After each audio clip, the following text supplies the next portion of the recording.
Climax week 2, and I have already sat Chris Reed down, patted him on the head, and made him my bitch once again. So, coffee guy, who's my next opponent? It's Robert Davis. Fuck. Robert Davis. Okay. Talented musician, epic girl dad, terrific character worker. But enough about me. What can I say about Robert Davis? See, I've always respected you. I've always admired you. Your flair for creating visual, character-driven promos has clearly influenced me. Hell, I've even emulated the Statman at one point. You see, there probably wouldn't be a shape or a gesture or a... Would you like some more coffee? No, I'm trying to cut a promo. Without Crazy Eyes. You know what else we have in common? Our bond with the Demoness. You with the black hearts, me in the shape with the madness. Now, Robert Davis, you've retired and come back and retired and come back and retired and come back. You're like the Sting of Max Wrestling.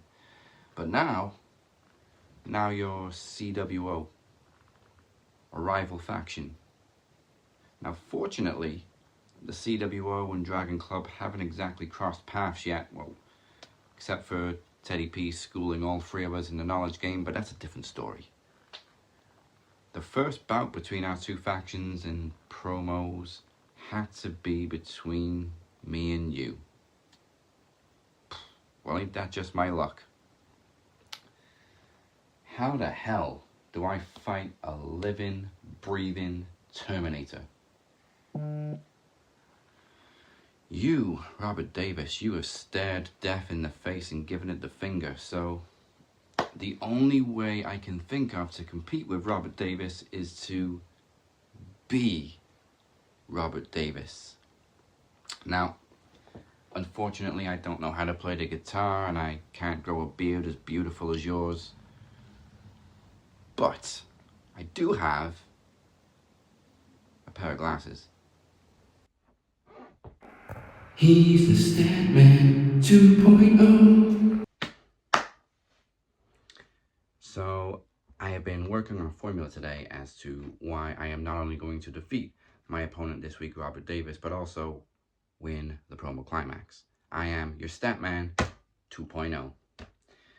So I've been crunching some numbers, percentages, root numbers, Pythagoras, pi, all that mathematical bollocks. And I have come up with an equation, a formula, if you will. So let's begin. So first of all, we are going to take the number of people that Chris Reed has promised to respond to, which is 3, and not follow it through. Then we're going to multiply that by the number of posts that he has each day in the Max Wrestling Facebook group, which is well over 9,000. Everybody knows this. But I have a hard time paying attention, so we're going to divide that number by 7,000. That gives us a rough number of bouts that Chris Reed has ever won, which is about 3.85%. Now, I understand that there's a lot more people in this group, there's a lot more people in this block, there's a lot more people in the CWO. So, what we're going to have to do is add the grandeur of A.T. Rustler. Now, we all know he is a larger-than-life character. Not only that, but he has 60-centimeter pythons.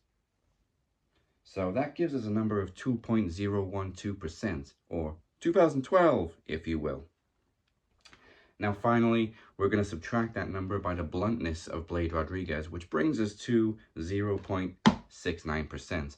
That is the chances that everybody else in Block B, the Butcher Block, has of winning the promo climax. So, putting all of those numbers together, all those equations, all those parameters, all the shapes and sizes, funnily enough, none of it involved algebra.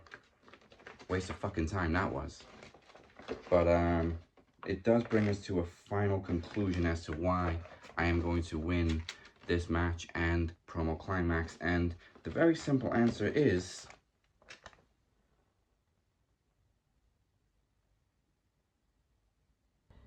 Oh, hey, you didn't fit Moses Marquez into your formula. For fuck's sake.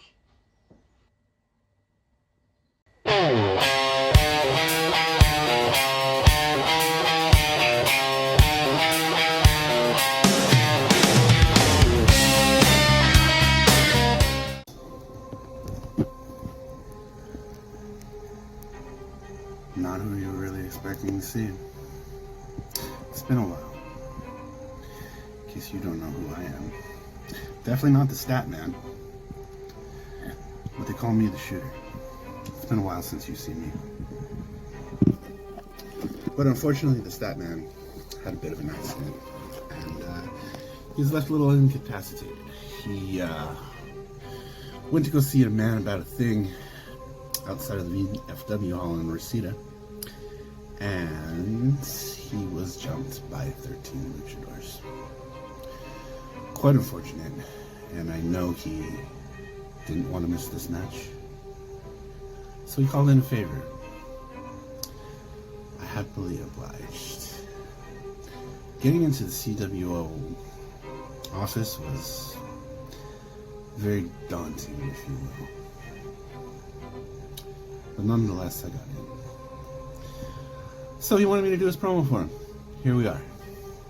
And so let's see what we got here.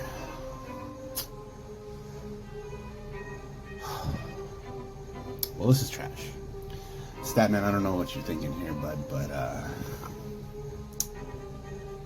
think I got this one.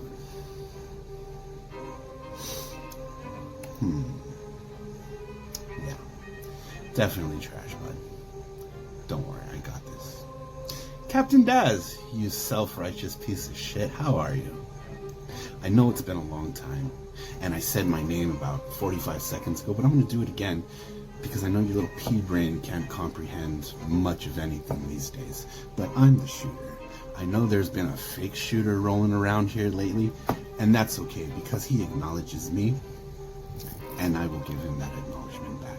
There's only one shooter, and never forget who that is. But Captain Daz, you parade around here with that title, Captain, like it means something.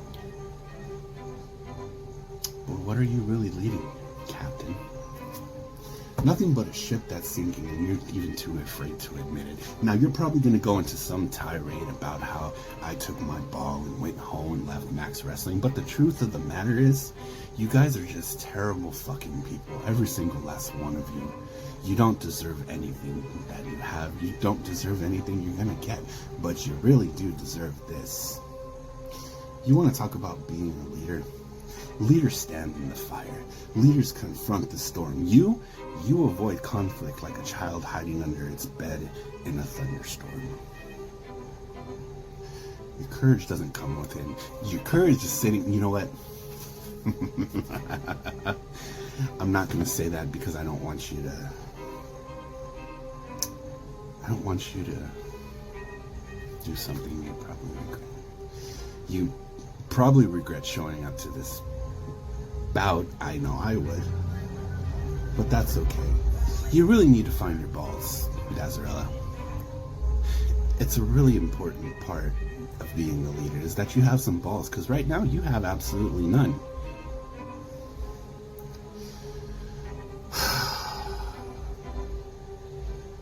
How did we get here?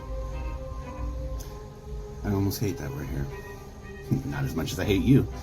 But you call yourself Captain Daz. You've got no command, you've got no discipline, you've got no respect. You're a man who hides, runs, trembles when it's time to face the real danger. Where were you when anything went down? The ship was sinking and the captain was nowhere to be found. The fact that you walk around here and still dare to call yourself a captain, it's not confident. That's humiliation disguised as pride, which you have none of. So when the time comes, and the time will come, I will stand across from you. I will show you what a real leader looks like. I will show you what fear tastes like. And I will make you choke on every false word that you ever spoken about who you actually think you really are. Because you're nothing. Captain? No. Captain? No. Captain? No. You're nothing but a coward with a costume. And I am the reckoning that strips it all away. TikTok, Daz.